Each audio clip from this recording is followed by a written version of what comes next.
So I'm with David Waghorn here from Hurco. It is the Hurco Annual Open House that happens every December. David, it's towards the end of day 2 here. It's just been 2 days this year. How has the show been for you this time around? Yeah, it's been very busy, busier probably than I thought, although we had a lot of pre-registrations this year. We had 30 or 40 people for both days. What were the highlights for people that were attending? I know we've spoken to a few, but in your opinion? We've good range of 5-axis machines, lots to see on the 5-axis side.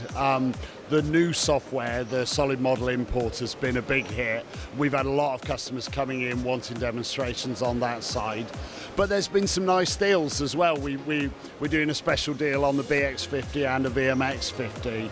I've been putting out a lot of quotes. I like the kind of the supply village in the middle as well. That works quite well when you're walking round. You can look at a machine and then look at maybe associated products with it, can't you? Do you get the same feedback? It makes the day more worthwhile rather than just coming and standing in front of a salesman who might be trying to sell you something. There's an opportunity to talk to all our sort of primary suppliers. And most of the things that you need with a machine tool are here. There's tooling, there's work holding, Renishaw are here, 3 CAD/CAM companies here. There's a lot to see, automation. Picking out a couple of things from my highlights, these BX ranges, and I looked at them before the event, but they really are head turners, aren't they? They're going to be big for your business, I think. Certainly mould and die, high speed machining, bigger working envelopes. We have a lot of customers who are mould makers, press tool makers, and they need a lot of Y-axis travel. That construction of machine gives you a bigger Y-axis, but it's also a higher spec machine, so it has motorised spindle, linear scales, through spindle coolant. And what about the 5-axis as well? The variety of 5-axis you've got here, the new VC, all of those, they must be turning heads too.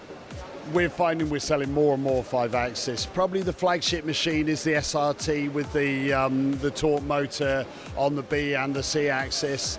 But the new VC gives a bit more accessibility for one-offs on big parts and things like that. So it has been a great event. 2019 is just around the corner. What's going to be the big things for Hurco next year, David? The really big thing for us is it looks like we're moving. We finally decided this building probably isn't quite big enough for us. So I'm close to signing a lease on a building twice the size that hopefully we'll be able to use for a bigger demonstration area and also a much bigger operation. It should just make shipping more machines easier. You could probably do with carrying a bit more stock, can you? Possibly. Brilliant. I'm glad you've had a good show again. That's it from us here at the Hurco Open House in 2018.